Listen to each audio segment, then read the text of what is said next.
خمل و روشن شیرین و خوشه شیرین و خوشه زمان کردی به خمل و روشن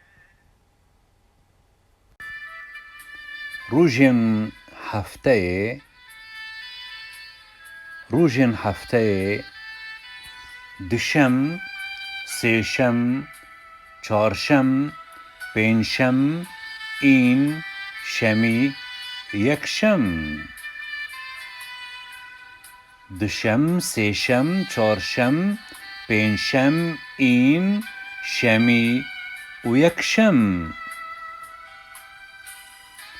Dema bê elmustaqbel îro siba, di siba, sê siba. Dema borî elmadî duh pêr, betir pêr. Pirs û bersîv îro çi roj e? Îro dişem e.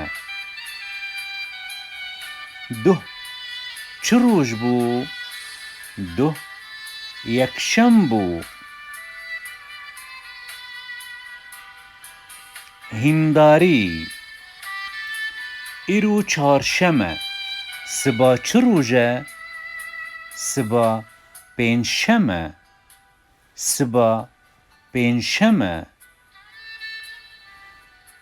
Aniha jî em gîştin dawiya beşa çar heya beşekî din û bimînin di xêr û xaşiyê da.